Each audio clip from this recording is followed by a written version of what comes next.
Okay. All right, I think we're live. All right, looks like we are live.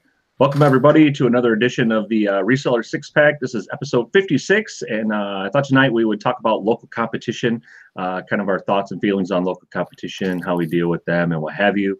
I guess we'll start it off tonight with John. Go ahead, we'll go around the horn, introduce ourselves, tell everybody what you're drinking. So John, how you doing tonight, bud? Good, man. I am John, the Cincinnati Picker, and I am addicted to this beer I've been drinking. I had this last week. It's called Hobo Life by Lord Hobo Brewing. I guess it's like a New England style IPA, and it is delicious. Nice. Lonnie? Hey, everybody. I'm Lonnie, known as Garage Flips on YouTube, and I'm drinking a bottle of booze tonight, y'all. So buckle up, effers. It's going to get rowdy. It's going to get rowdy tonight. Let's go. Oh, I don't know. We better stop this before it derails. Shane, how are you doing tonight, bud? Hey, how's it going? I'm Shane, the Rising Grind Picker, and tonight I'm just drinking some vitamin water. I have a headache, so it's been a long weekend. Nice. Alcohol headaches, dude. I know it probably does. I have very limited alcohol in my house right now. I have some whiskey, and I'm just not feeling that tonight. Steph, how are you doing? I'm great. Steve's here too. He just is gonna. Well, he's gonna tell you what he's drinking first. Steph, how are you doing? Well, I'm Forget great. about Steve. There you go. I'm joking. Sorry. Hey, that's what you get for being late to the party, Steve. Right. What is that hat you're wearing? I know, seriously, dude. What It's are a you guys, present what are you guys we talking just about? got. What are you talking about? The present from the dumpster? No, Tea time. we just got it from Jerry Braxford. Is Hey, that Texas or It's Tennessee? Tennessee, dude. It's Tennessee balls. Volunteers. But hey, Steve, can you sing Rocky Top? Good. Sing it. Yeah, that's the. Steph not real familiar with college football and I some thought of it the was the traditions Titans. that go on. So. Oh man, Well, I think they we sing really- that, bro. What? They sing the hell out of that song. Yeah, the whole stadium. What does it sound like? To be honest with you, I wish they had a different song. You know what I mean? Like something like an AC/DC song, Oh, okay. because that's like one of the greatest bands of all time. Right. Right. Hey, here's what I'm drinking. What is it? Oh no, I just grabbed it. Fire Fire Rock. Rock Pale Ale. All right. Yeah. Nice. It's Kona Brewing Company. He loves these beers. He hasn't They're had one so in a long good. time. I haven't had a beer in a while. The last beer he had was on a six-pack show, and that shows you how long ago that was, because it's been a while since he had one. There you go, I'm guys. just having water, because we've been dumpster diving. It was hot. Hi, chat. You guys been killing it on that dumpster game, man. Oh, do you see that? Did you see our display case from the dumpster? That's awesome. I love that display case. You have some heads in there. It's like- I know. Broken Look at that thing. Oh, that is sweet. I love that display case. It's got LED lights in the top. It's got lights on the bottom. There's a case on the bottom where there's a couple drawers down there. I can't believe they threw that out. I know. I would have picked that up. I love Oakley. You have a severed head in there? Yes, we do, too. That was one of It's a the. showcase for all your severed heads. Well, that was one of the employees at Dick's Sporting Goods. That's where this came from. They wanted their display case back, and Yeah. You can't take that. We said Okay, no. then we'll start with your head. that's awesome. That's awesome. Yeah, my wife is addicted to you guys now too. She's like going, "Hey, did you see that video from Steven's stuff?" Yeah, and I'm like, "Oh no." I go, "I haven't got caught up on all that." So she's been keeping me caught up on some of you guys' antics and whatnot. So she's definitely hooked on you guys. Yeah, she loves your dumpster diving stuff. So. So awesome. It's been so fun. We didn't know we'd be so obsessed with it, but we are. Awesome. Yeah, that's just one of the things I might have to get a little more involved with, because she loves doing it, and me, I'm just kind of, I don't know. That's just, I'll sit back and watch and keep an eye out for the cops or security. I know she got security got her one day, which I wish I was filming and I wasn't. I just wasn't feeling it, and security pulled up and stuff like that. So she was actually in a dumpster. I was like, gotta go. I should have been filming this, and I wasn't thinking. And the guy rolls up, and I was like, I'm sitting in the car and I'm just going, Run your own. but she did. Yeah, he come up and he's like, "What are you doing?" And she was at like, I think it was like Bed Bath and Beyond or something like that. It was it was one of the yeah, I think it was that was Bed Bath and Beyond or Bath and Body Works. That's where it was. Wasn't Hobby Lobby, was it? Yeah, no, thank God. No, I keep her away from that place. And anyway, there was a whole bunch of candles in there, just a ton of candles, and wow. a lot of them were all still like brand new. It's like they had just like changed like from like the summer scents to the fall scents or whatever. So she was scooping all them up, and he was like, "What are you doing?" She goes, "I just grabbing a couple of these candles. Is that okay?" And he's like, she was started kind of flirting with him, a little bit and stuff like that. And he was like going, yeah, just going about. So he just turned around and he was like, I don't even want to deal with this. So, and I'm just sitting in the car. Oh my gosh. Oh my god. That's the thing. It seems like the cops and stuff, they just want to make sure you're not causing a problem. Just not making a mess and stuff like that. Yeah, because I get a little little irky, she starts tossing boxes a little bit. I'm like, hey, you make sure you pick all that stuff up. I will. But yeah, man, you get going in there, man, and it's open season. It's funny sometimes. Yeah. Andy, you need to go live with her. We want to watch it. Oh my God, I know. It's just like I said, for us to find an area like that, I have to drive an hour, so it's like we go out of the way. So it's like when we do that, it's kind of like a whole day thing. So it's like usually we're going out to eat. We're going to go do, some other stuff. So she actually brings like diving clothes with her. Yes. So she has like, so like she'll have like whatever she's wearing, but then like she'll grab a different shirt and throw a different shirt on and put her hair up in a clip and stuff like that. And I'm like, and I just sit there and I'm just.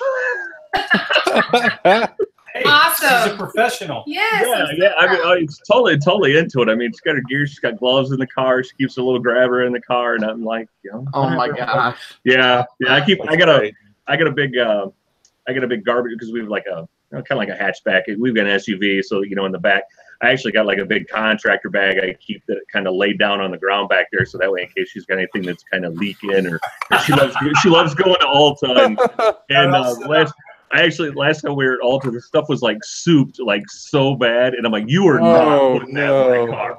And she's like, no, you got it. I'm like, no, you are not. I'm like, no. He needs to bring that. You know how much money there is in that stuff? Oh, it was so disgusting. It doesn't matter. No, it was so disgusting. I was just like, no, you are not putting that in my car. Well, now you got a bag. She can put it in there. She's got to bring it. All right. We'll come back to this a little bit. All right. Anyway, I'll go to me. I'm Andy, the Pearhead Picker. You guys find me on Instagram and blah blah blah. Tonight I am drinking Treehouse Brewing Hurricane, and this is it's a New England double IPA. This thing is absolutely awesome. So tonight, like I said, we figure we'll kind of talk about the local game, just our local competition, how we feel about them. Our thoughts, feelings, all that sort of stuff. I think everybody has a different opinion of local resellers, and I'm sure that they have different opinions of us. John, you wanna start out, or if anybody wants to start on? Yeah, I'll start out. How you guys like the? I don't have any competition in Cincinnati. It's a bunch of dummies. No, okay. You totally own Cincinnati now. Is that what you're saying? No, I don't own Cincinnati. So like I primarily do garage sales, and like I've heard you guys talk about like competition at garage sales. There are a lot of resellers. I mean, a lot of them in Cincinnati, and I see them at garage sales. But like I never, when I see them, I'm not like, oh no, they beat me here, or I don't get upset because I know that they don't buy the things that I buy. I mean, most of them are just so stuck on their niches. That's like all they buy. They buy one thing and they don't buy anything else. And I, scoop up all the rest. So I don't really worry so much about it, I guess. Now that you don't have your warehouse and stuff like that, and how is that gonna, I mean, before, like you were able to grab all sorts of stuff because you had a different place to unload a lot of those sort of things. Are you still going to use that outlet a little bit, or? Yeah, definitely. Yeah. Okay. So I mean, you'll still be sourcing pretty much the same way, or is your I'll be sourcing less since I won't have the warehouse. I'm gonna stay away from furniture a little bit. You know, a lot of times it's just more work than it's worth, and it's so big and having to store it and everything. So I'll do a little bit more smalls. But yeah, I do still plan on selling a ton of stuff through the website. Awesome. Now, are you going to also then maybe start selling a little more on Amazon, or are you going to just kind of focus more on just your local game, like the Facebook marketplaces, offer up, like, that sort of thing? I'll do a lot more eBay. I might try Amazon. I've never sold a single thing on Amazon, so I might do it just to kind of get my feet wet with it and see if I like it. Because I know there's certain products that definitely do better on Amazon than eBay. Definitely. Especially like video games and that sort of stuff. Right. And you tend to run into a lot of those sort of things. Right. Yeah, and the video game market is what a lot of the resellers here focus on. I mean, it's crazy, and that's like what they hone in on, and they leave everything else, and it's just so strange. I don't understand it.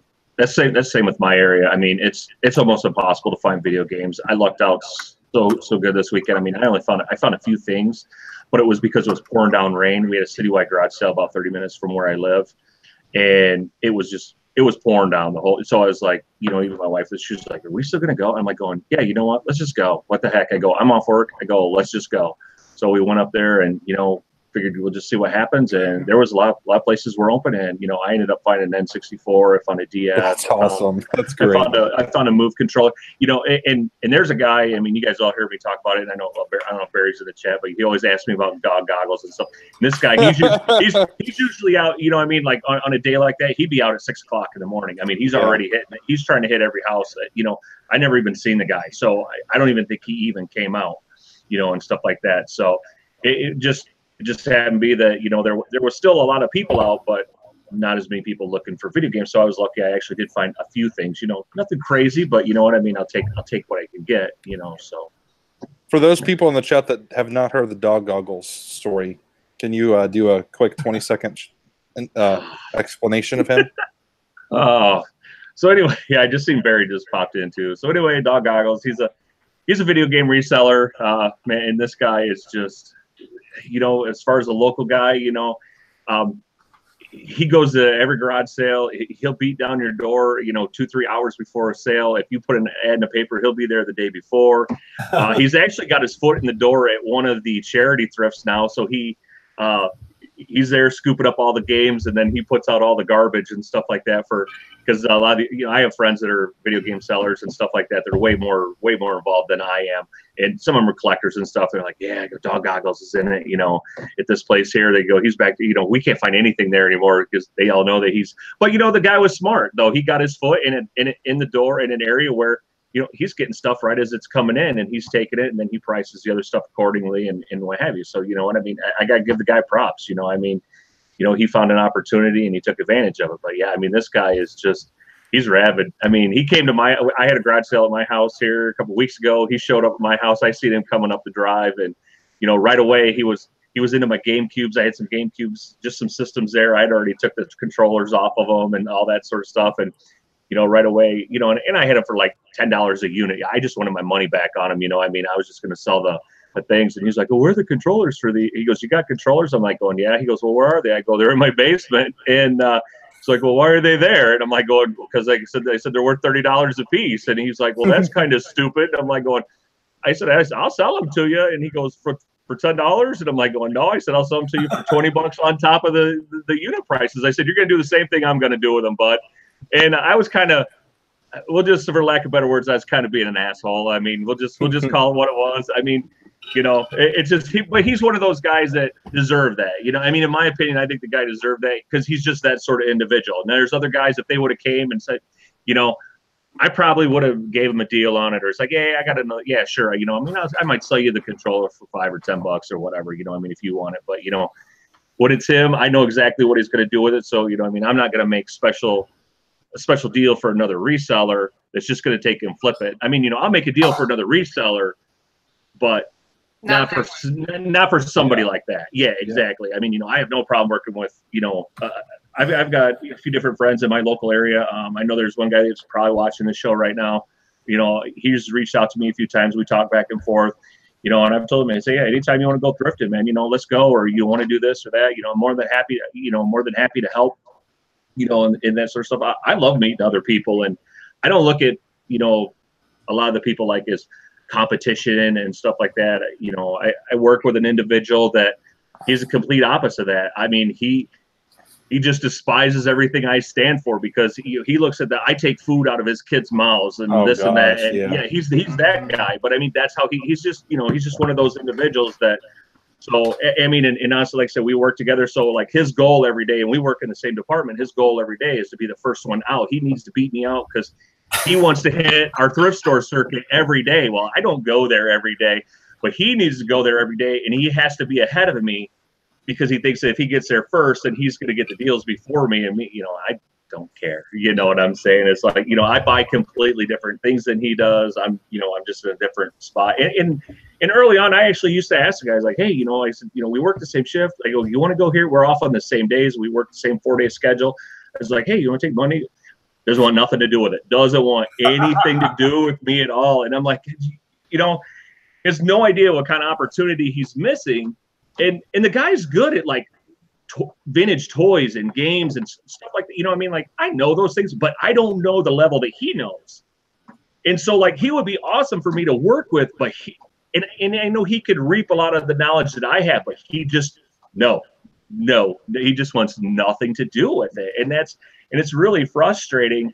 And, you know, there's different people that we work with and stuff. It's like, I don't know why he's like that. I don't know why, you know, because he could learn a lot more. And I'm like, yeah. And I go, I know I would learn things from him, but I think he's afraid that they would even just take my knowledge level to a whole nother place. Then he's just completely out of the game. I don't know if that's just his thought process on things or what, but it's just, you know, I don't understand that with people sometimes. I'm always willing to learn from somebody, man. I'm the first one to admit I don't know everything about everything. And, man, I'm always willing to learn something. I mean, there's always somebody. I don't care how new to the game they are. I'm sure they know something about some topic, subject, whatever that I have no clue about that I can learn from. Well, he's actually right, though. I mean, if he did school you on all the little toys and all the little things, the moment you got to that thrift store and you saw it, your eye would go right for the things that he told you to look for, right? Right. But at the same time, though, think about how many things he would pick up. Yeah. You know what I'm saying? He would be so much farther ahead because, you know, I wouldn't just teach him about, you know, Lonnie's Bibles. You know what I'm saying? Dude, let me tell you, man. But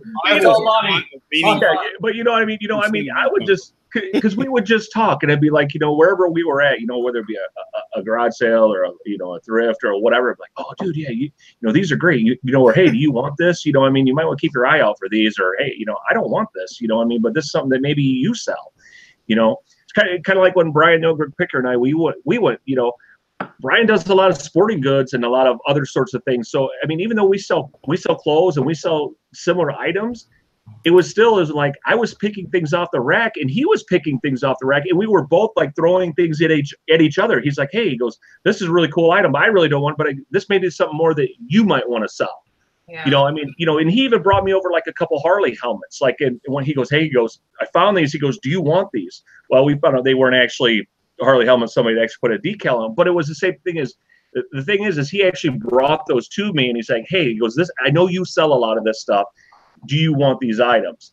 And that's like what I did with some things. Is like I found some things, and I was like, oh, hey, you know, I don't want, but I go, if you want it, go ahead and take it. I that's super. You know, I don't have a problem with that. You know, I mean, but you know, just through the whole day of him and I work, you know, together, we learned a ton from each other. You know, and I think that's a big opportunity that people miss. I think sometimes when they get in that mindset that, oh, you know, he's my competition. I hate that guy. He takes all my money and he takes everything from the thrift store. You know what I'm kind of saying. Well, your goal is to steal from his children. Well, right. Because I'm a horrible person. Yeah. Can I give my perspective on this? On this local competition thing? Yeah, definitely. So I think there's a big percent, like there's a lot of resellers out there. Like when you go sourcing, wherever it is, thrift stores, garage sales, whatever. There's a shitload of resellers out there, y'all. Like there's no doubt about it. Like there's people that are waking up at 7 a.m. There's a few recreational guys out there, collectors, right? But it's mostly people trying to flip stuff, just like me and you. So I look at it like there's like level 1 stuff, and that's going to be like video games. That's going to be calculators. That's going to be all the stuff everybody knows about, right? like the really low-hanging fruit. Yeah, the Exactly, the stuff exactly. that everybody knows about. Right. And then like, and everybody knows that shit. But then as you go up to level 2, the competition thins out because a lot of people either get stuck at level 1 or, and they're happy there because maybe they're part-timers, or they quit doing it or whatever. There's like a huge group at level 1. You go up to level 2, and that's like some bigger, or like maybe more expensive stuff, maybe more specialized stuff, or maybe harder to find stuff. Kind of like your chess set, Lonnie. Your chess set. Exactly. Yeah, where I pay like $300, sell it for $800. That kind of stuff is going to be, you know, you're going to have less competition, and as you step up, there's going to be less and less and less competition. So, which doesn't mean you don't still find the level 1 stuff and buy it because it's great money. It's just there's like different levels that you're working. Like, what level are you on? That's a really good point, man. I never heard it said like that, but you made a really great point. I like how you said it. Totally right. Like I'm still gonna buy calculators and video games and all that shit. I'm gonna buy that. Sure. Then you gotta go further than that. You gotta go deeper than that. Yep. So as your knowledge expands and you learn new stuff and you learn more stuff, like, you know, this weekend I went out and I found a TI 84 Plus and I bought it for $3. Killer deal. But I also got a deal going on next week with 5 MacBooks and 10 2-gigabyte memory sticks, and I have no clue about computers. I have no idea. But that's the thing, man. Like, there's some deals that you come across, like level 1 deals, whatever. Like that TI 84. Anybody, any reseller that comes across that is going to pick it up. Yep. And they're going to make money on it. And some of those things, you're at the right place at the right time. It's just opportunity, and you pick it up. You know, and I call that kind of lucky stuff. But this other deal you're cooking up, that's on a different level. Right. Lonnie, to clarify, like when you're saying on the different levels, is it a financial based? Is that what's separating it? Or nothing to do with the dollar amount they're spending, right? I would say knowledge. Yeah. Yeah, I agree. Because there's a lot of people that do that. Like maybe they hear about making money at a yard sale, or I'm sure you've probably told people about it. I know we have. And then they go out to try it. And a lot of them never even get to level 1. Like they just can't keep going. And then there's the hobbyist or somebody that's just, there's people that go around to yard sales and they're just having fun. There was a husband and wife came to our last one and they said that's what they do. There's some. Yeah. You know, and there's also, you can also find some of this, that kind of merchandise. Some people are real timid. Like I used to be real timid when I go to yard sales, and I'd walk around, hope nobody noticed me, talk to me, whatever. But then like 2 weeks ago, hey, you got any video games or anything like that? 11 o'clock, 11 o'clock, noon, somewhere in there. Guy goes in, comes out with 3 boxes, you know? So some of it is like working people and, you know, just having talking and stuff like that. There's different levels of that too. Yeah. Exactly. Different levels of negotiation as well, I think. You know, not everybody's going to be on the same level in negotiating. You know, like So Lonnie may. Oh, go ahead. No, like I didn't mean to interrupt you there. Shane. No, you're fine. No, I was just gonna say, like Lonnie, like if he went to a yard sale and tried to negotiate something, I came behind him. They may take less if I ask them versus Lonnie or versus John or versus Andy. It's just the right timing.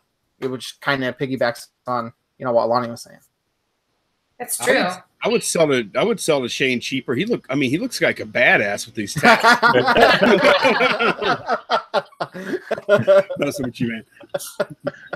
When we sell at yard sales, we definitely, I know people have mentioned on our last video that we did a yard sale, why'd you sell this for this, or tell somebody this price on this one and this person on this person, and it's same item but a different price to people. But it does change. I mean, it depends on if they're buying a bunch of stuff. Like as a seller, if we go and we get a pile together and say how much for these things together, versus just one item at a time, you might get a different price. So there's different strategies you could do or have to get a leg up on the competition, I think. just from experience? I like selling to resellers. I like when resellers want to buy, and if they're, it's interesting because Lonnie, I've never heard about the distinction between the levels, like John had said. I literally made that up just now. I know. It was awesome. But it makes sense, and it creates a different perspective because we have, like at our yard sales, we have people that when we put an ad for a yard sale, there's a couple people that are going to show up all the time. They're resellers, and then other resellers will come. So there's certain resellers. There's a lady in particular that buys from us all the time. When she comes up, I already know she's getting the absolute best deal that we could possibly get. She buys a lot from us, and she's freaking brutal. Like she's just a hardcore negotiator. But we got to a point now where it's just like, I just go all the way down to where this is absolutely my lowest. But yeah, and she's spent literally thousands on her yard sales over time. And I'm not exaggerating, like thousands. It's not like she comes and spends $1, $5. She'll come and spend. She was disappointed on the last one, but she'll spend hundreds of dollars at one time. So I like that. And that's a serious reseller. Yep. And then we get resellers who just want to, they think that they're going to out negotiate you, and they want to grind you down, and they won't get anywhere with me if you're buying one item. I like negotiating. If you're buying one item, you're buying from a reseller, you're not going to get a good deal. Simple as that. And the same with the recreational ones. When they come in, they make mistakes in the way that they talk to you that that would be like the level one. Just the way that if somebody goes, would you be able to? Oh, yeah. No. Yeah. They're like, what's your bottom dollar? Like open-ended questions. Right. Is this the best? Well, I don't know. Some people might like, is this the best you can do? Or how about when it's phrased like this? You won't take a little less, will you? Oh, like you're telling me not to. Right. Yeah. You just told me not to take less. No, I won't. Right. Yeah, basically, you don't want to give them the out. Right. Right. What Lonnie does, I've witnessed this in person. It is Let's hear it. Hilarious. He'll say, "What you want, like $1 for this or something?" Like if it's not priced. Price. What you want, like $1 for this? Oh my God, it is so funny. I don't do that on everything, John. I do that on dollar level stuff, dude. What you want, like $1 for this? I'm gonna try that. I'm gonna try that. He only pissed off like 2 people, I think, doing that. Hey, Love the Bearded said something really cool, and I've heard somebody else say the same thing. Love the Bearded in the chat. They said, when I was yard selling, I did what is the best item you have for sale? It works. You should try it. Wow. I love that. Really good. That's really good. I think who was that? Was that Steve Bruce Casey that said that before? What's the coolest thing you got? I think he said that one time. What's the coolest thing you got? And say it with some enthusiasm, some passion, like, oh, I want to show you because you're going to love it, you know? Yeah. Almost a perfect segue into that, too, is like, because a lot of times when you go to a garage sale, first thing is, was there anything in particular that you're looking for? Or is there anything you're looking for? Yeah. What's the coolest thing you got? Perfect. Yeah, that's actually that would be like the best response to that. I love that. I think I'm actually going to try that myself. That's awesome. Yeah. Hey, everybody watching should really take a pause and write that down. I think so. That is awesome. I love it. It really gets them on the same page with you too. I think, it's like, go in the house and bring something out. That is cool. I like those 2 questions, man. Yeah, those. Always answer a question with another question. As Pittsburgh picks. Yep. Carbonaro and people. As a yard sale holder, it's so common that we get busy and we don't even get all our stuff out till the middle of the day or something, or the middle of the yard sale, because we can't leave one out there while they're talking to somebody and have the other come in the house and get stuff. So asking that question is a good one, because maybe you haven't brought the best thing out yet. And you're like, ooh, that reminds me, I forgot we need to grab this, It's a great question. It's a good time to steal too. Yes. You know what the number one way to beat your competition though is? It's just like every other job or endeavor you have in life. Is to show up. Like work harder. Just show up. Yeah. Like most of your competition, if your yard sales are starting at 7 a.m., most of your competition is rolling up at 8.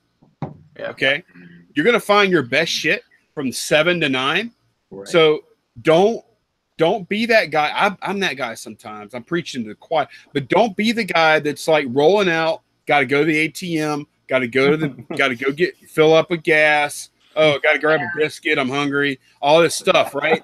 And then you're rolling up to your sale at 7:45, and then now you see the video games walking down the driveway. And you're like, hey, he got the video games. Well, no shit. He woke up and he got. Show up, guys. That's the number one rule. You don't have to be. You don't have to be smart. You don't have to work hard. Showing up. Show up. That is exactly right. And you're right, Lonnie. Anything you're doing in life, that will separate you from most of the herd. And it's amazing that so many people don't. They don't do it. We all showed up at one point when there was a bunch of us. We were just swimming along. And then to the front, we were like, I want to be born. And then something happens after you're born. You just give up that drive. Better than all the other. Do you ever meet some people and you're like, wait, you're the one that won that race? I know. Think what that race looked like. Some of those things are going backwards. Well, and the other thing as well is like this weekend it rained here, and Saturday it rained and I still went out. And guess what? I found a ton of good stuff. Stuff. Yeah. That's essentially like what I did. Yeah. Well, it didn't rain here Saturday, but yeah, Friday it rained, got almost all day, all day. And yeah, I mean, we found some pretty good stuff. So, I think the competition actually, a lot of them just stayed in. They didn't want to brave the elements or whatever. But I was like, especially when you got a citywide going on, that's a lot of houses. I mean, if it was locally, my local town, we had one sale in my town, and the next town over for me, I basically live in what we call like a twin city type or a sister city type of area. There's a river that separates the two towns. So I always hit those two. I think there was like 3 or 4 in the next town. So yeah, typically if we wouldn't have had that citywide going on, I wouldn't have even went out at all. But because that was going on, I knew that, okay, there's opportunities there that I should at least try and hit versus, trying to stay home and maybe only going to 1 or 2 sales if I did actually, go out. So, well, and also Saturday, like here, it rained in the morning. It rained a little bit, probably around 9 a.m. And then people were still having sales. And what's good is if you are also staying out longer, people are more apt to give away free stuff, especially when they're packing up and it looks like rain. Yeah. Like they don't want to drag it back in, and they don't want to have to cover it up and fight the elements. They'll give away free stuff. We give our stuff away at the end. That's for sure. We don't want to pack it back up, put it back in the house. We don't want to bring it from the swap meet. We just want it gone. We've given it to the stall mate next to us. Just like, here, you want all the rest of this? Stall mate. Lots of times. Scott the bearded picker says, never yard sale in the rain. I will take care of it for you. Well, you guys are making good points. Like, I used to be in sales, and I was a nerd. I'd read sales books and listen to guys, and what a lot of them would say is, do what your competition is not willing to do. Exactly. Like, basically see what they do and say, all right, you left at 7 tonight, I'm gonna leave at 8. You came in at 8 today, I'm gonna come in at 7. And you go the extra mile.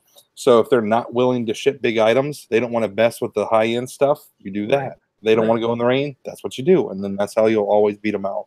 Yep. You have to set yourself apart a little bit from the competition. Definitely. Yeah, that's awesome. If any of you guys ever actually went into a sale and, we were talking about, we're packing up or, trying to get a good deal. If any of you guys ever just went into sales, like how much for the garage? Yeah. No. You guys have ever done that? I don't want all that junk. I don't want that stuff. Dude, I'm typically picking up like 0.1% of the items, and not even that much, 0.01% of the items I see out there. I don't want the other stuff. Right. I know, I'm sure you guys have been to a garage sale and they have a ton of good stuff, but obviously you're not going to buy all the stuff that they have there. But it's like, man, it's like, what would they actually offer me? You know, I mean, like if I threw a number at them, or what kind of number would they throw at me if I could just like come in and clean all this stuff out? Because they have some, I mean, I'm sure you guys go to some areas that have some high quality stuff, you know, some houses that are, you know, you get them $500,000 houses on up, and, you know, them neighborhoods and stuff like that where they got tons of good stuff. You know, you guys never ever thought about trying to do that? Or I think maybe everybody's taking it like every time you go, you would do that. Obviously, I think everybody, if there was an opportunity, you're looking at the stuff that's there, and it would make sense to buy it all. For sure, you would do that. If it's just a random yard sale, you know, with a bunch of crap, then no. But we've done that. We've done that with electronics and a guy like camera equipment. Like our biggest score ever was a guy that put a bunch of stuff out, and it was in our neighborhood. And we were coming back from Starbucks, and he had his stuff out, went up, and he had just put it out on the tables. He had eBay printouts of what the stuff was selling for, you know, other people sold. Right. And there was a camera. He had a camera, and it showed that it sold for over $2,000. I'm looking at it, and then he had, oh, by the way, he was a guy that did, it came from Reno, and he was on news, like a news program or whatever. This one. Yeah. Yeah. People, some of you might know the story, but he knew about what he had. He knew the stuff was real good quality, and he had shortwave radios, that one camera and many other cameras, and nobody was there. And a car pulled up, and I'm looking around, and I just said, how much would you take for all of it? And he just was like, you could tell he was like, I didn't think about that. And I go, well, how much for everything here? And he said, $300. I'll take it. We bought everything he had, and in 2 days, we sold that camera for $1,800. Just one camera. Oh my God. And the videos, and I didn't know about shortwave radios, but he had two of them. And one, this guy was probably in his 60s. He had one that it was his dad's, and it was pristine, and it had all kinds of, like, you know, they write stuff in logs and they do all this stuff. It was beautiful. And he had one. So he had his dad's, and he had his that he had gotten from as a teenager from his dad. Just all this stuff, and that was the best purchase we've ever. I mean, for $300, we thought this is freaking easy. This yard sale stuff is easy. We had just started. We're like, this is the easiest job in the world. Mike, the crazy card said, I've seen people buy an entire flea market booth in one shot, made a killing. Wow. Can you imagine? You just say, can I buy your whole booth? And then you just start selling it. They leave. I think that would be the smartest way. That would be the smartest thing to do. I mean, you're going to get the best price if you buy everything, if you have a way to move it. Yeah, exactly. We would sell it. Somebody walked up and wanted to buy our whole booth, and we didn't have to sit there the whole day. Heck yeah. We'll get out of here. And that's essentially what I do through the Craigslist ads. And the bad stuff, I just send to a consignment auction and just run it through and get rid of it. You know what I mean? So it's not sitting around. How do you find, like, I know you've mentioned that before, Shane, and I don't, like, we can't find a consignment. Like, I don't even know how to look it up. I don't know if it's like a thing that's a regional thing. So you just, you look up all your auction houses, and then you start just calling them saying, hey, I was wondering if you have a consignment auction every month. Go to auctionzip.com. It'll like show you everything around you. Yeah. Well, yeah. And some auction houses won't consign. They don't have consignment auctions. Some of them do. So you just got to start calling them. And trust me, you're going to get these people, these auctioneers. They don't like to call you back. Like, I left voicemail after voicemail after voicemail. They just won't call you back. And then I got a hold of one, and I'm like, hey, do you guys do consignment auctions? She's like, yeah, bring it by. Okay. When? Right now. Yeah, we do it, once a month. And you can start bringing buy your stuff as soon as this date every month. I'm like, awesome. And so that's what I do. Yeah. And then you just got to start calling them and just asking. And eventually you'll hit at least one that usually always has consignment auctions because it just brings a lot of people in. Oh, I think that's a good tip. Yeah. For us. Yeah. Rhonda got junk in our trunk. She basically said kind of the same thing. She says, yeah, I have, Andy. She goes, I do it all the time. She goes, a garage full is my groove. That's great. That whole garage. She's referring to Groove Master resellers. What's that? I think she's referring to Groove Master resellers. Phil, he talked about finding a groove. Right. So do you guys think that back to the competition thing? Do you think that you're better off with more competition No. Or do you think you're better off? No. I mean, like, well, Dude, you can't. could you imagine if there was no competition? It would be beautiful. It would. Would it? Yes. Like, have you really thought about that? Like, Okay, Steve. No, I was thinking about this because it's a topic, and I thought about it too. Yeah, well, here's my thoughts. Okay, my first thought is, man, if nobody knew like what they have, like, and nobody else that was coming around to buy knew, it'd be like, man, this would just be like so freaking easy. And I feel like when something is so easy in life that you atrophy, like your motivation atrophies, your I would get a faster car. What? I would get a faster car and like a big fast car and lots of IKEA bags to haul that shit away. Lonnie, if there's no competition, like I'm not saying that this is just my thoughts. If there's no competition and I'm at level 1, let's say I'm not at the high end of level 1, but I'm just below that high end of level 1, and there's no competition, how do I possibly get to a point that I don't even know exists because I don't need to strive to learn more or do more? I mean, why isn't that a good thing to have somebody basically pushing you? Well, right? I mean, we turn it into a good thing because we got to find the silver lining. But honestly, man, I would love to walk up to yard sales and find just like that super cherry, that like just video games, the calculators, just fields of them. I mean, dude, I don't see a downside there. I don't see the downside. I really, and staying at level 1 at that point, I would be A-okay with that, buddy. You'd never get tired of that. Hell no, I wouldn't. Well, I would after a while, but I'd have so many millions in the bank. I'd just sip on some pina coladas the rest of my life. Yeah. Like I almost get like excited when I find like that low hanging fruit and stuff like that, because I know there are so many local people that are out that are all, like you said, that are chasing the Polaroids and the TIs and the inks and all that sort of, just that all that easy bread and butter, low hanging fruit, the $1, $2 items. I mean, I get excited. I was like, oh my God, I actually found a TI. Like I never find these things in the wild, anymore. There's so many people that just pick those up. Yeah. Yeah, they're hard to find in my area, like video games. I went to a yard sale this weekend and got super pissy because there was a GameCube game. It was a Zelda GameCube game. Those things sell for good money. And I picked it up and the game was gone. I'm like, what the heck? And I went to the lady. I'm like, hey, the game's not here. Oh, yeah, sorry. We must have not put it in there.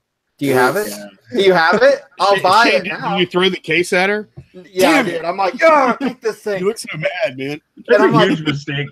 I used to make all the time. And she's like, no, we don't have it. We don't know where it's at. Maybe somebody stole it. Maybe. That's a huge mistake I used to make all the time. I'd always forget to like look inside the cases. Like I would find, like I said, that Zelda game. I'm like, oh, sweet. And I get it. And I get a good deal on it. And I'd leave. And then later I'd get home and I'm like going, crap. Like there's no game in here. And I'm like going, or it'd be like, something crazy. It would be like, NFL 2K or something, like going, how the hell is that in there? You know what I'm saying? I always look though. It's just out of habit, and I pop the case up. Now I mean that's a learning thing. But God, I don't know how many times I got burned picking up games. I'd find some good game out, and there's nothing in there, or it's the wrong game, and I'm like, oh, it's just I used to do that all the time. But yeah, now I'm really good about picking up, making sure that the games are in there and stuff like that. But yeah. No, but Steve, I know what you're saying about the competition. I understand. Like it is cool to get better at your craft and to beat out everybody and this and that and learn. But man, I don't need that. I would love if it was simple and easy. Yeah. I'm not necessarily. I gotta disagree with that. I think Steve is too. You go ahead, Steve. No, go ahead, John. I'm sorry. I like to do so. Like I watch this YouTube channel called The Game Chasers. It's these video game guys, and they have this expression they use called "catch you slipping." Like if somebody misses something, oh, I caught you slipping, I literally have that mindset. I'll see one of these guys, one of these resellers in Cincinnati. They're leaving the yard sale. Hey, what's up, buddy? I'm gonna catch you slipping. and then I go in and buy 5 or 6 things that I'm gonna make good money on, and it's like it's like a game. I love it, and I do that with dealers too. Like I'll go to the flea market, and these dealers, that think they know everything, and they'll just put it all out there, and they put the prices, and then there's some stuff that they just don't know about. Catch them slipping. I love to walk in. I have a big antique store down the street, like about 10 minutes away from my house. I just love to walk in. I'll go from booth to booth and just look things up. Yeah. Yep. But Lonnie, back to that, what you said, here's what I'm trying to say, man. It's not about the, like being a reseller, to me, it encompasses more than just making a buck or doing a good deal and all that. So if I was stuck, not stuck, but let's just say that the scenario that I explained where there's no competition, that would drive me freaking crazy, because I wouldn't need to go any higher. I would be driving a faster car, picking up all the games, everything, picking up all that, and that would be.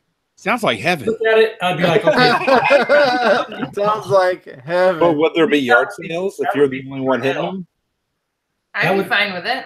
I would be in. That would like literally be the worst existence I could imagine, because that's like working at a factory. You're stamping a widget, and every day that you're gonna be stamping that widget. I like. One of the attractions of reselling that I didn't know initially, but now I understand, is that we are constantly being challenged mentally. It's little things during the day, long-term things. We're constantly exercising our brains, and I find that exciting. I like setbacks, because I feel confident that when there's a setback, something really good is coming. And that always pans out, whether it takes years for that something good to come along or not. And now, don't get me wrong, there's times when it's nice to just you go sourcing and everything is just, you're just like, woohoo! But all the time. But Steve, here's the thing though. If you had just like Scott Beard Picker said, fields of calculators and videos or whatever it is, right? And you were able to get that at will. Well, now the challenge just wouldn't be sourcing. The challenge would be, how can I sell this really fast and for good money, and how can I get like people out there working for me and stuff, or whatever it is you want to do. You can move that challenge from sourcing to something else. You know what I mean? Yeah. I mean, if you like the struggle, I can find some struggle for you, man. I promise. Yeah. I got enough struggles, but I just think that it's, I think competition ups your game. I think competition is good for you as a human being. It not necessarily go out there and try to get more points than the next guy, but a competition to where you cannot, when you sit down and you just rest and you stop walking, you stop moving, you stop thinking, you're already dead. You're just going through the motions now until, you get buried. So once you don't have that drive, which that's what competition does. It helps you to keep going, get motivated and excited. Keeps them endorphins going. Yeah. Steve wants to struggle. I do you know what? I think most human beings, I think we do thrive on challenges. I think that's an innate thing inside of us. Yeah. That's why we spread throughout the globe like a freaking virus. We need to explore and have a challenge. Yeah, but we're not settling. We're not what? I was laughing at Steph's face when he said virus. She was like, it's true. But Steve, we're not the masses aren't settling in the Arctic, though. You know what I'm saying? There's not a shitload of people living in the desert. You know what I'm saying? Like there's. We're not done yet, though, Lonnie. Oh boy. We're not done. Think about that. Space is calling us. But let me science stuff. Doesn't like when I talk about this stuff.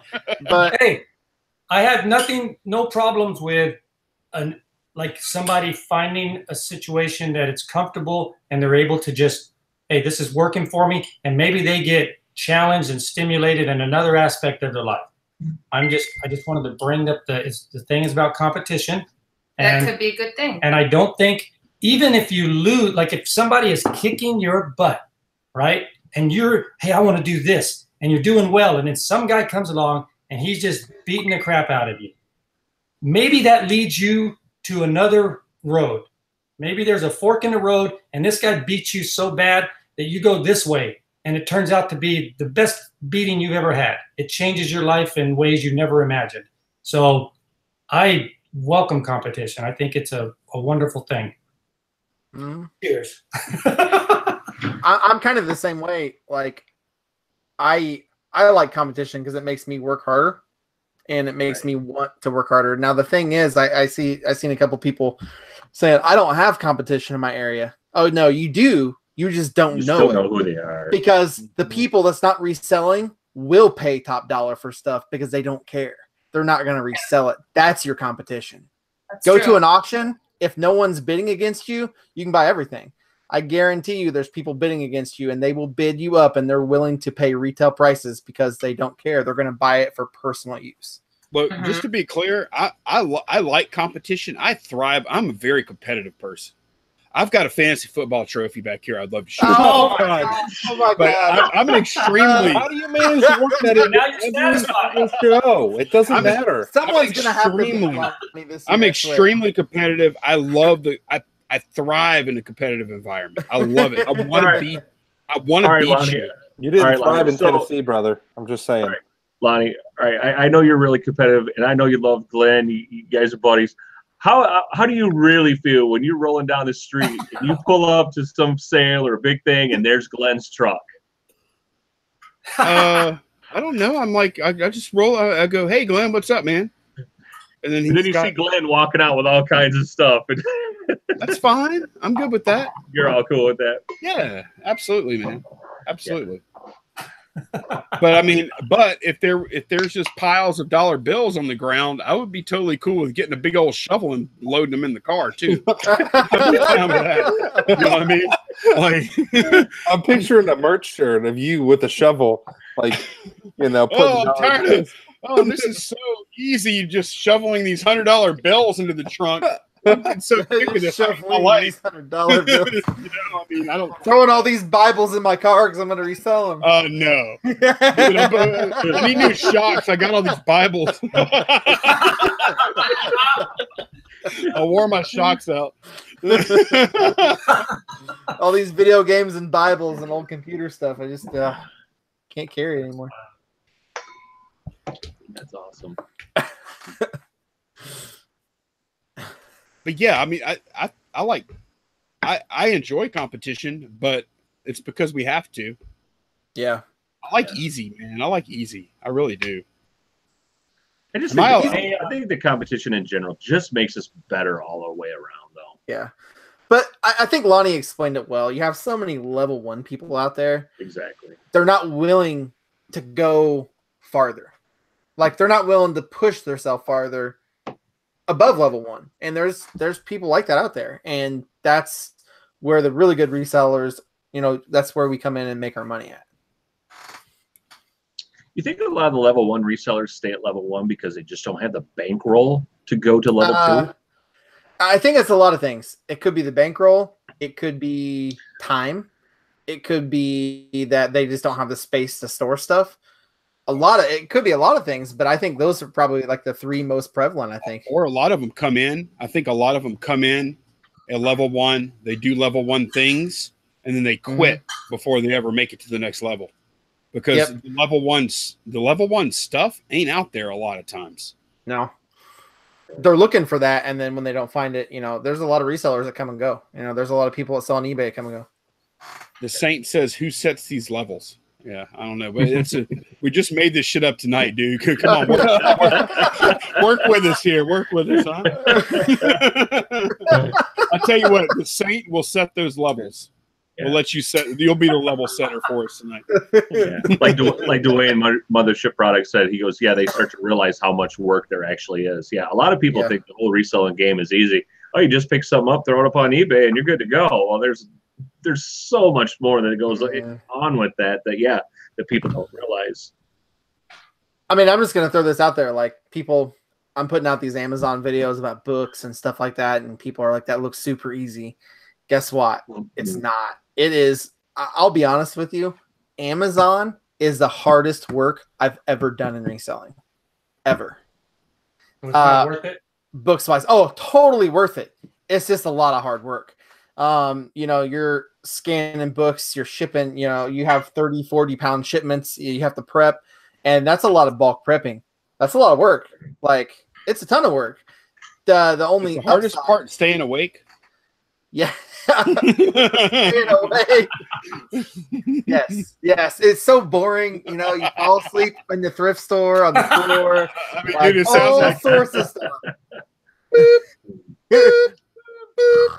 No, but it really is. And you know, like, that's the thing, is if you're gonna source thrift stores for books, you're gonna have to go to a lot of damn thrift stores to get a shipment. Like, you're gonna have to. So it's a lot. And you gotta stay awake, so you gotta drink coffee. The Saint, I thought it was a 12-level program, wondering where I get my chip. A 12-level program. Oh, that's funny. That's a good one. Who said that? Who said that? The Saint. Yeah, The that's Saint. Saint. Okay. That was a good one. Touche. Something needs to be clarified here, because there's a lot of talk about levels in the chat now. And Lonnie already said he pulled that out of his ass at the beginning of this show. And it was insightful and it makes sense, but there are no guidelines for where, like, he can't tell you exactly who level 1 is. Right, Lonnie? He's going to figure it out. I'm going to write a book. I'm going to write a book. and you can buy it for $4.99. There will be like a quick reference guide of levels. Yeah, it's a broad. And the Saint needs to find out where he's getting his chip. What would be level 12, you think? Like, what would be a level 12 reseller? What Level kind of 12? would they be like reselling? That'd be satellite or Chad. something? That would be Chad. Chad's about level 11 or 12. I mean, he picks so much one-off stuff that's just completely out there. He picks up crazy stuff too. Hey guys, I flipped a nuclear submarine yesterday. It still had the nuclear part intact. That's a good question, though. Okay, let's say, for the sake of argument, that these levels are a real thing, and level 12 is the highest level. Based on what Lonnie was saying about easy, the person at level 12, doesn't matter where they're sourcing. It's the same as the scenario where Lonnie's driving a faster car and throwing everything in it. So for them, have they evolved to where it's all done mentally, nothing physical? They're laying in bed, they're eating bonbons, they never have to leave their bed. It's the easiest thing in the world, and stuff just comes to them at that point. They're like a magnet. Wow. A magnet for deals. That sounds like hell to you, right, Steve? That's level 12. Steve's like, yeah, I'm not gonna do this anymore. Early on, Jory was almost in the, I mean, he had all those people that were just bringing him stuff all the time. I mean, he had the best situation for the longest time, and I was almost envious, of the guy. I mean, it was amazing, just the things that people would just give him. And like I said, they would just show up, drop it off at the door. Here, take this stuff. I mean, then he would flip it, and I'm like, God, I go, that's amazing. Oh, so envious of that. That is cool. He could list at work, store it at work. Yeah. I mean, God, yeah.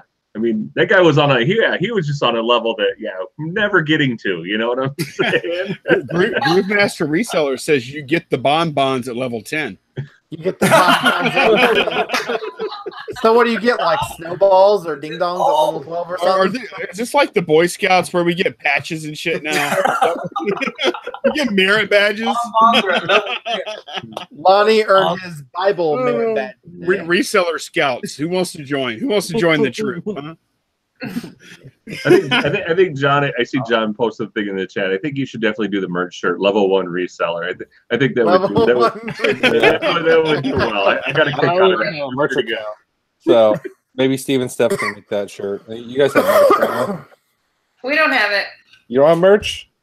No, I have it. Somebody needs to get on Yes, level we 1. You got merch, don't you? There you go. I'm approved in pop sockets too. Pop Wayne, sockets? I got that email. I'm like, they're like something about pop sockets. I'm like, oh, wow. I'm so happy. Account. By the time you sign up to sell them, they'll already be out of fashion. Yeah, I literally have one design. I don't even do merch hardly at all anymore. Really. I have one design still up, and like I had 20, and they all got taken down because they were just aged out. You don't hear that much talk about merch anymore. You used to hear everybody I know. talking What about happened to it? I don't know. Is no one buying T-shirts? Amazon probably monkey fisted everybody. Yeah, monkey fisted everybody. Yeah. It's like trending. What exactly does a monkey fist look like? Yeah. What's it feel like? More like. Yeah. That's nothing to trifle with. No monkey fist. Talk about competition. Amazon. How about them being your competition? Ooh, that's a good segue there. That's tough for all of us eBay. who have to compete with Amazon for pricing, especially like say you own the box on Amazon and then they go and buy a product just like yours and undercut it, and all your product is garbage now.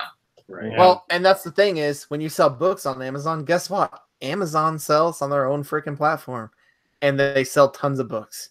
Yeah. Tons of books, and you might find one book they have 10,000 in stock in brand new condition. Yep. Yeah. That's brutal, man. It's tough. Amazon's tough. Also, competition, on eBay too. Anybody else just undercutting yours by a penny. You got to keep on there to remember that, to keep looking at your stuff to see if somebody else has cut the price by a little bit. It's hard to keep up with competition if you're going to be not looking, not being active. Using a repricer, Shane, for all your Amazon stuff? Are you using repricer? No, I just go in my app and reprice it myself when it gets low. So you know what? I think is interesting though when it comes to this to marketing, and y'all are talking about like competing against Amazon and stuff. Is there's a lot of branding that goes on now for stuff, and like the marketing that goes along with it. It's not always about the widget at X price. Like the mine is way over here, but the Resell Killers scoring box resizing tool, right? That is a branded item there that people have been buying, and there's like other things that where cost isn't really the issue. You know what I mean? It's like right. That's competition would drive you to the branding. Like you could distinguish yourself from them by branding, and yes, that makes sense, Lonnie. I agree with that. And look at what eBay's having to do because of competition. It is interesting what Steph brought up. Like eBay is responding to Amazon's free shipping overwhelming and force. 1-day shipping and all of that stuff. Yeah, but ultimately, as uncomfortable as it is, and I know Lonnie's got an eBay tattoo, but as uncomfortable as it is, I have to say, eBay, ultimately, they will come out. They will ultimately be better in the long run if they don't go away. And then we don't see them going away. So that competition, they're doing what they have to. And there's going to constantly be changes, but I think that's a brutal competition taking place right there. I mean, brutal. For the whole world attention, the marketplace now encompasses the whole globe. So they're competing for that. That's freaking brutal. The best thing for eBay was when Amazon started restricting everybody from selling. So on so many levels, a lot of people couldn't sell on eBay or on Amazon anymore, and they just start going to eBay. So that Depends on the actually, product, it actually helped eBay in that respect because Amazon got more strict. But I don't know. And there's not as many used things on Amazon anymore. As a buyer, I just hardly ever see things at all anymore on there. They don't make Pretty much books is probably, I think, the biggest use category on Amazon, in my perspective. Oh, yeah, books for sure. Those are, and some media. I mean, like DVDs and stuff can be sold used, but nothing like clothing or nothing. I mean, eBay pretty much has that market for the most part. But used books and used media, it is dirt cheap on Amazon. Like it's hard to even sell your stuff, or to if you're a buyer, it's great. But it's got to be tough to sell that stuff on there. It's easier on eBay, probably. You get a little better price, but they do the work on Amazon for you. So there's quite a few like used video games and that sort of stuff though on there as well, though, isn't there? Yeah, records, stuff like that. But a lot of it is merchant fulfilled, though. Yeah. A lot of it people merchant fulfill it. You know what? It's interesting too. If we're going to talk about local competition, I think it's fair to talk about sourcing locally via the apps and like Facebook Marketplace and stuff. I remember when I first started sourcing, I used to source a lot on Facebook, like the groups before they even made like the marketplace a thing. Right. Yeah. You could go in groups, man. You could steal stuff. Yeah, you can't anymore. You can't. Oh, you you can't could at get all. it so cheap, and now the prices, like people It's know what retail. stuff is worth. Yeah, everything is retail on Facebook Marketplace.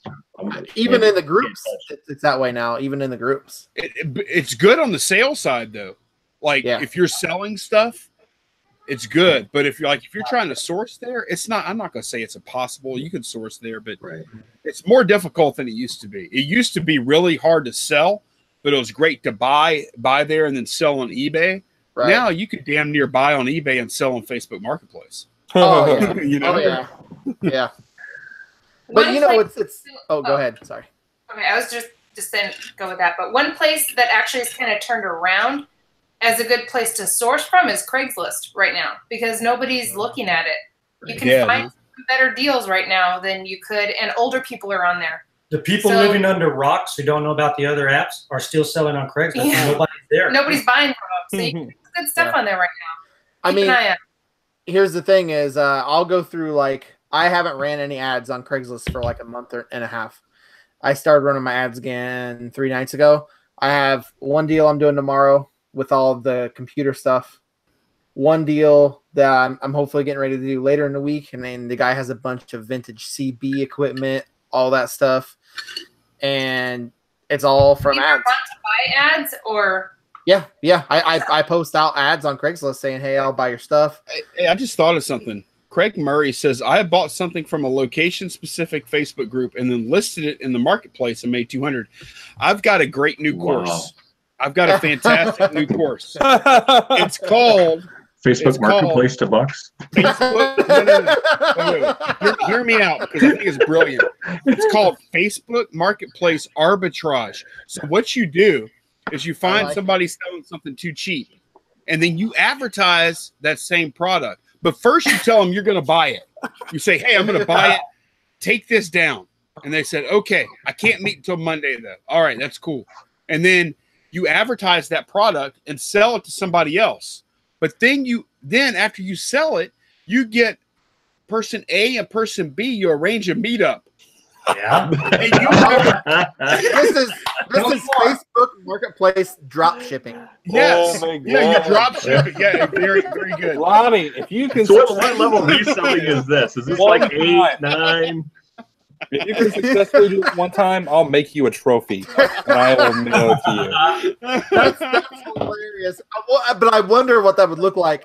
Like if you did that, you would have to be down the street with a camera filming it, because it'd be like, oh, who are you? And I wonder if they would actually make the connection. That's so funny. Oh my God. I think Facebook's like Facebook Marketplace. This could apply to all the other apps, but more so Facebook Marketplace is they are legitimate competition. These apps are too. Tennessee Picker saying, "Wait, how do you get paid?" There's the hitch in the plan. Damn it! that's where There's PayPal always- comes in. there's And always a hitch. Facebook payment. You get it paid early, and then you pay it. I'm sorry, Steve. Go ahead, man. No, that's okay. But on the Facebook marketplaces, like earlier, I was alluding to the growth that you can experience as a reseller because of competition, and we haven't done this, but Facebook is so untapped for sellers. Like, and we have a tremendous customer base locally. I mean, literally hundreds of people locally that follow us. And if you can do the marketing Lonnie talked about earlier and build your Facebook group, which can just be, you could be the guy that, I'm selling freaking squirrels or whatever. It doesn't matter. You build that customer base. There are so many people, especially millennials, they want to support their community, and that community can encompass, 3 towns that are fairly close to each other. They really feel strongly about that.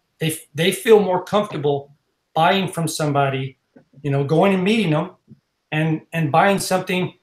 It's closer to the way things used to be when people were just exchanging things. You walk to the next village and you exchange it. And the millennials are embracing that. They do not like eBay. You know, and I'm doing a blanket statement here. And a lot of millennials don't even know what eBay is. I know.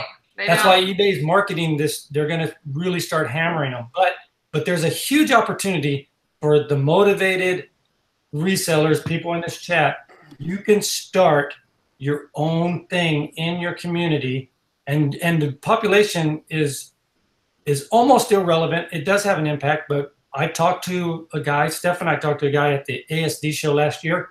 He's in a town of 5,000, and he made a Facebook group. He had a little warehouse, and he was buying liquidation stuff.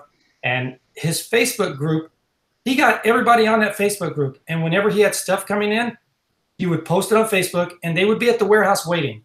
And then he expanded it to towns that it was like a rural area, like farming and stuff. He expanded his advertising, or however you do that, to the little farm towns around him. Next thing you know, he builds another warehouse in this little freaking town. There's nothing there. Wow. But he's building that. Like, he's not using somebody like here in my town. If I want to sell something before Facebook Marketplace, there's already groups in place. Yeah. Yes. But You know- actually, he built a barrel to shoot fish in. Is what he did. That's Yes. genius, because I live in a town a lot like this. We don't even have an IGA in my town. We have a Dollar General. And that's it. That's it. We What's don't that? even have a. It's a grocery store. We don't even have a grocery store. We just have What? a Dollar General. We just have a Dollar General. That's it. Look, Rhonda got junk in our trunk. She sells a ton through her business page. Almost 5,000 followers. There you go. Wow. I'm telling you, that's a powerful, powerful tool. And that thing, it's going to get bigger. I mean, there's And no she doubt buys about there. She built it to sell probably, but she buys there too. that. That's awesome, Rhonda. Got junk in her trunk. Go check her out. I mean, not junk in her How trunk. many of you guys? I mean, how many of you guys are actually selling stuff through like your YouTube, like haul videos and stuff like that? I mean, I know Lonnie sold stuff. It could be more. Yeah, I mean, I've actually been selling. I think in my last 3 haul videos, I've sold something in each to somebody on each, one of them. I mean, it's, YouTube is actually starting to get to be a, a place to unload things. I mean, we have followers and stuff like that. I got to where I quit saying, what I'm paying for stuff. I mean, they know I got a good deal on it. Obviously, it's just like, you guys pick up something. I know you got a good deal on it, but it's like, hey, I like that item. I mean, hey, can we work something out? I mean, yeah, I think my last 3 that I've put out, I've sold something on every single one of those videos. I think YouTube's an untapped market as well. Mothership Products said he tapped the hell out of that market. He says he sells lots on his YouTube channel. I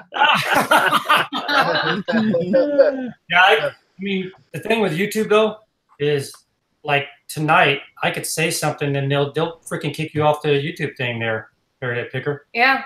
I could just all of a sudden do something crazy. Right. Yeah, you're correct. Yes, cyberbullying. With You're out. with Facebook Marketplace, I'm sure they have. I don't do a lot of live stuff, so I'm okay with it. But yeah, I mean, you're right. Like, you can definitely. I've sold quite a few things. Right. Yeah. And I've Not heard even you trying. say a few things. Yeah, and not Exactly. even trying.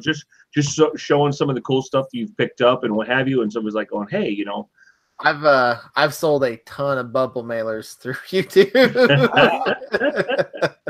yeah, I mean, On Facebook, I don't see it much. Maybe it happens more in certain areas, but on the Facebook, you know how I've told everybody to join those dumpster dive makeup groups or whatever?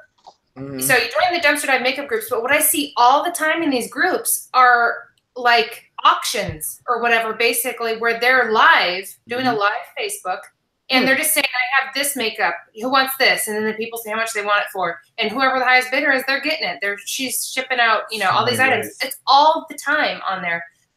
They'll have little auctions or mini auctions to show photos of the things they're selling in these groups that are specifically for There's them. a lot of those groups out there. Cool. I've seen them for like comic books and signs and all kind of stuff. Everything. Right. It's Yeah. pretty cool. So anybody Untapped that's in a certain, Anything. anything, check and see if there's a group, and there might be selling groups for that. You might be able to get good money for something like that. A couple Some of people, those people become personalities too. that run those things, and then Yep. now there's like added value just the fact that they're selling it. Yeah. Someone like Lauren, I could see her doing really well where people would see her posh stuff and know it's, you know, very elite. Or if it's from, you know, if Lauren found it, I need that, you know, that kind of thing. I could see somebody like that doing really well too. It comes back to the branding, like Lonnie talked about earlier. It's branding and marketing. Somebody else mentioned, a couple people mentioned the Nextdoor app. Check that out too, guys. That's been growing. That's like right next door to you. It's not Facebook size or anything, but that's literally people, you know, you could break into their houses and stuff. Like they're right next to you. People give away a lot of stuff on those Nextdoor apps too. I see free stuff on there a lot. Or if you're wanting something, it's a good place to source. All these apps competing with each other. Yeah. Just getting faster cars. And if a lot of people don't know already on OfferUp, they're offering shipping now too. So if there's something, you can save a search now on there too. We've done it. Have saved searches on there, and they will notify you when something gets posted. That's awesome. Nice. So the OfferUp in my area where I'm at is just almost non-existent. I mean, everything is all let go in our area. Yeah, let go is better. Yeah. Well, yeah, and you live a couple hours from me, so it's. I wish we had that. I wish let go had that feature as well. and it's weird that the two are completely different on different sides of the. You can save what you search, and then it'll pop up alerts. Oh, good. On Let Go too? Yeah. I need I get Let Go alerts, quite a bit. My OfferUp notifications and stuff is almost non-existent. Will they ship on Let Go right now? I don't think so. Oh, okay. And Let Go's got this new thing now where I get this automated assistant that is like, hey, have you sold this thing already or whatever? And I'm going, what the heck is so I get this Anita all the time pops up. Hey, is this thing sold? And I keep getting these messages from freaking Anita all the time, and I'm like, Yeah, leave me alone. I like her. I wish that the other apps had her because she will repost your item for you over and over and remind you that you still have something on there. I like it. Okay, Pyro Know-It-All sent you a super chat, Andy, and they're asking, is Worth Point any good and any discount codes? Worth Point, in my opinion, is good for some stuff, but it's not as good as it should be for the money they charge. Yeah, it's pretty pricey, isn't it? I would say get creative. I'll just leave it at that. Wow. Get creative. If it was cheaper, we would have it. Right. But get creative. You got to get on what they call the group plan. Easy there. Easy. Is that what you mean by getting creative? I didn't mean anything of the sort, Andy. I just mean use your mind and get creative. Right. Abort. Use your mind and get creative. John, somebody picker. Yeah, I'm here. Okay, so John, your experiences are because of the auction house and stuff like that. Moving forward, and you said you're still going to sell on there, right? Mm-hmm. But you also do the local thing. And what do you? And I know you've done advertising with Facebook, right? Have you done the things where you have to pay and what does that do? Give you a profile or something, or? No, I only advertise for my business. So you can create a page. If you create a business page, then you can boost your posts is how they call it. And it's basically advertising. You can pay whatever amount of money you want, and it'll, more people will see it that way. Would you be able to do that as just a reseller that's just going out and garage selling, so they could actually invest in advertisement to show people that, hey, I sell old games or toys or you could. I mean, you could, and it's easy to target those demographics. They make it really simple to. It's you can pick people's interests and age and gender and all that stuff. But for the most part, if you just put that stuff on Marketplace, you're going to get so many eyes on it. I mean, they track how many views an item gets. And typically, if it's a video game related, you're going to get hundreds. So if it's at a competitive price, you don't need to pay to advertise it. Just pop it on there. Yeah. That's the beauty of like YouTube and Facebook and all the social media stuff is how targeted advertising is. Yeah. Mm-hmm. You think about it. I mean, it like TV advertisements are worth nothing. Like on a per person basis, they're worth nothing. But like this audience we have right here, right now, but I don't even how many people we got watching. We got 147, I think. 147 people watching. And all 147 of the people watching right now, they probably buy shipping supplies. Mm-hmm. They probably are. What else? What else do resellers do? They're Science.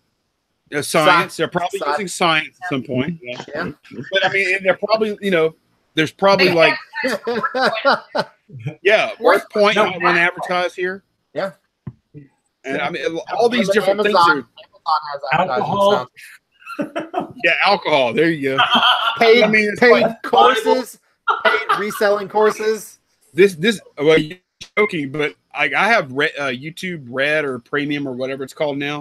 I don't see that stuff, but there's probably like a shitload of courses being advertised for these No, shows. there literally is the guy that has the fancy house that did affiliate marketing.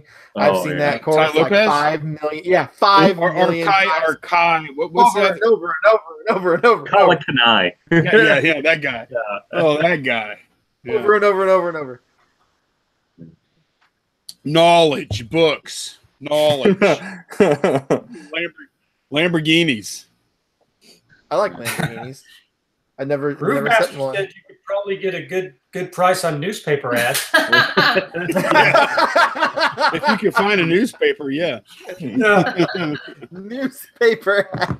Find a newspaper still in business, you could probably get a good deal on the ads. Steve Brutzicasi says he reads a book a day. Wow, That's pretty badass. dude. Wow. I mean, what book is that? Like, is that one of the golden books or something, or what? What is that? Dude, I have 3 books. I have 3 books by my bedside table that I've started and I haven't finished them. It's been 3 months. You know you got to read one at a time, Yeah, right? One at a time, Shane. Not all No, three. no, not one at a time. You start a couple. You know, get a little knowledge from each. You know, every other week. We need to have an Seriously. intervention with Shane on how to read.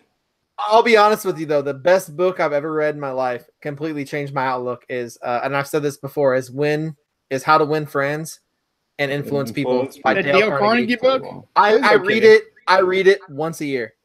Really? Yeah, Really? I will read it every year. You haven't got that memorized yet? No, I like it. It's a super good book. So Shane, do you like? Are you like using that shit on us? I mean, I feel kind of manipulated. Chris T reads 4 to 5 books at a time. You want to know the greatest book, like fiction, and you want to change your life? You know what it is? The Count of Monte Cristo is the freaking best book. Don't watch the movie. The Count of Monte Cristo, man. That is Steve's beer so is gone good. right now, by the way. You need a refill. Rolling her eyes. Now, There was wrong one in with the it, fridge man. for him, so he's No, The Count of Monte Cristo. Please okay. read that book. Steph, you made me read it. I know, but is he related to the Crisco in the can? yeah. No, dude, it's Christo. Have you read it, Crisco. Bonnie? I have. It's been a long time. How cool is that book? It is cool. Let's all give book recommendations. Okay, Count of Monte Cristo. Okay, what's yours, Steph? Dorian Gray. I love the picture of Dorian Gray. That's a good one. That's my favorite. Nice. You know what? You know what's really cool is that Steve knew that. He did. That's pretty. You ought to give him a kiss We for used that. to lay in bed naked reading books together. We did all the time. We didn't have TV ready or nothing. We just say, hey, let's get naked and read some books. Before YouTube. Let's get naked and read books. Let's get weird and read some books. What's huh? weird about that? No, it is weird now because cell phones, man. Yeah. Yeah. So what's your guys' book recommendation? I have one. What? Fiction. It's called by Robert Heinlein, greatest author ever in my opinion. Sci-fi guy. Starship Troopers, and I know it was a movie, but if you read the book, there's a lot more going on there. Nice. As far Is as it like, above my head, Lonnie? Would I like it? no, you would love it, dude. You would love all of Heinlein. You are the stereotypical Robert Heinlein fan, I would think. Okay, I'm gonna get it. Steph's probably ordering it for me right now. No, I'm not. John, what's your book recommendation?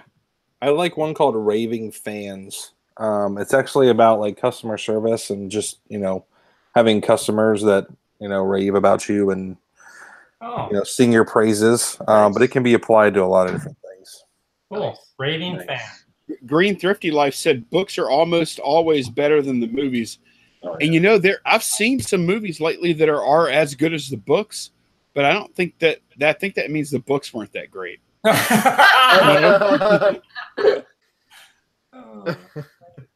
awesome. Does anybody else on the panel read?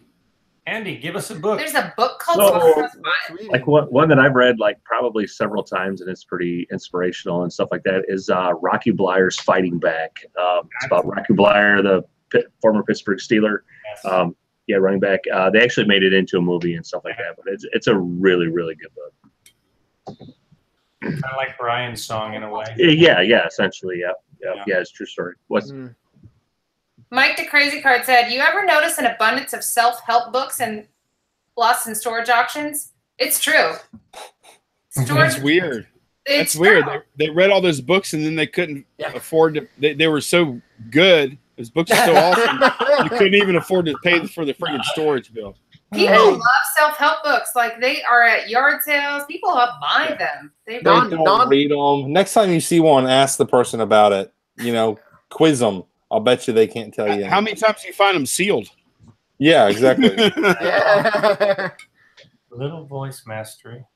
And that's the best kind of book to pick up for Amazon. If y'all are watching this later and you don't have the chat turned on where you can see the live chat, turn the live chat on now. There's a bunch of people recommending a lot of different books. Yeah. So, and if you want to put in the chat after, I'll go back and read recommendations, because I want to find some good books to read. Steph and I are going to start a monthly get together YouTube book reading club. No, naked. Naked book reading club. Are you guys just gonna sit on YouTube and read books? Naked. Naked. Just put naked on anything. How do you guys say that word? Say, how do you say it? There's some weird shit that goes on at your house. That's awesome. I know. Hold on. Look how weird it is when they're on camera. Imagine when the camera's on. I could only imagine when the camera's on. A lot of like, people being naked is about the least weird thing there is. Period. True. That's how you're born. Putting on stuff that somebody made. That's very California. Very California. So they'll get naked in Louisiana. Steve, your California is showing. I'm just saying. Hey, is it naked or naked? Lonnie's a never nude. He showers. Never nude. Oh, that's a good never nude. Hashtag never nude.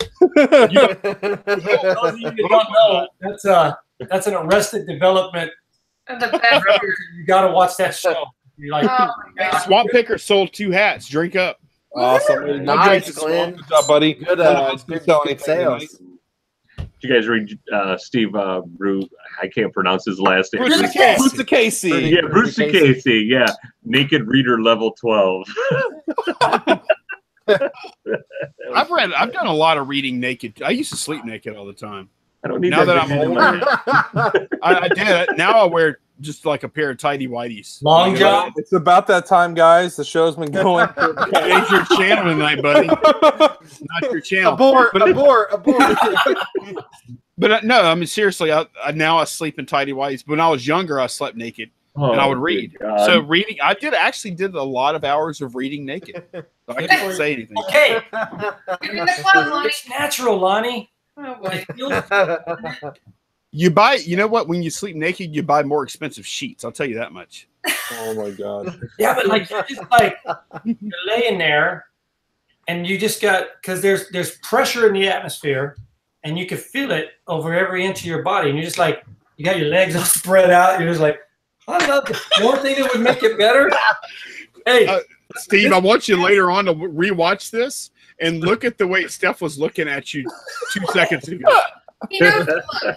He's it all day long. Hey, the perfect book or the perfect way to read is if I had a thing that would let me be like I'd be like this. Hey, Steve's I'm beer. just like- 1 beer. like I'm floating in one of those weightless things, but I'm not holding the book. The book is right here, and it just turns the pages for me. This is very similar to that little window thing that you just minimize and Yeah. It works. Oh boy. You kick Sorry, a leg up, everyone. Steve. This is what happens when Steve drinks. Steve, you get naked, kick a leg up, and read a book, right? Note to Sorry. self: Andy is not getting any monetization money off this video. Hey guys, you want to come to the library? Want to come to my library? we got some bean bags. How cool would it be? We started book club with our neighbors, and the first day they show up at our house, they're like, Take your clothes off. "You guys got a lot of clothes on." All right. This Saint All right. said, Saint, who is a level master, said, "Sorry guys, y'all dropped a level." In the last All right, guys, we're gonna take a wrap this up. We'll go around the panel. Anyone got any? Oh, Andy, you got nervous? Look at you. Oh man. no. Sweating, man. He's like, this naked reading thing's really hurting. My wife already poked her head down here, and she's like going, Was she watching the show or not? No. She's smart. Well, what's it time for? Any time to read some books? Read some naked books. Naked. Yeah, if you guys got anything to promote or anything like that, we'll go around, say party words, and what have you. If you got anything to promote, go ahead and throw them out. John, you got anything? Yeah, if you want to beat out your local competition, keep your clothes on. Good point. I mean, I'm just afraid to ask, but Lonnie. What? I'm not bad, dude. Like, okay, no, nobody's ever naked. Come on. Thank you, Lonnie. I mean, it is a little weird. The way Steve talks about it, it sounds dirty, but it is natural. It is natural to be naked. So anyways, yeah, you know what? Don't forget, guys, when you're doing all this reselling stuff, it's a lot of work. There's competition out there. Have fun. Make it fun somehow. Gamify it. And however it is in your mind, but have fun, guys. It is a lot of fun. Lonnie, with your whiteboard, how much are you competing with yourself? That's it. Good point, Steph. That's what it is. Yeah. Because you know what? We talk about sourcing and stuff. I got all the shit I could ever want in that storage unit that's not listed yet. So that's all on me. That's not any of these people I'm competing against, except for me. So that's a good point. Yeah, I like that. Shane? For me, I mean, when you're talking about competition, don't let competition scare you. You may have to change your tactics. You may have to change, like if you go to the thrift stores, you may have to change what time you go to the thrift stores to find stuff. That's just something you're going to have to adapt to because for me, I'm more scared of the people that's not reselling it, but that want it for personal use because they're going to pay anything for it. You know, a lot of them don't care about the price. Resellers do. So just keep that in mind and, just be aware of what's going on around you. Yeah. Steven, Steph. Okay. Oh boy. I've been thinking about it. No. It's We're important. wrapping it up, honey. This show, you guys always get a lot of valuable information from the six pack. Not necessarily from me. Steph always has some good stuff in there. Oh boy. But Let me leave you with this, Jim. this is important, guys. I want to take a moment to really give you something substantial and that you'll be able to utilize in the future. You gotta dance. Oh my gosh, Steve, you are crazy. What was in that? How strong was that beer? One beer. Oh my gosh, one Get naked, beer. read a book, and hug somebody. Okay. Naked. EYL, everybody. Nice. That's all I gotta say. There you go. That's it. Yeah. I mean, in closing thoughts. Yeah. Just, embrace your competition. You know what I mean? We could always learn from each other, what have you. But, most importantly, just have fun out there doing what you're doing. But anyway, guys, that's going to do it. That's our time. Thanks for watching. As always, fins up, everybody. Bye-bye. Enjoy your life. Hey, everybody.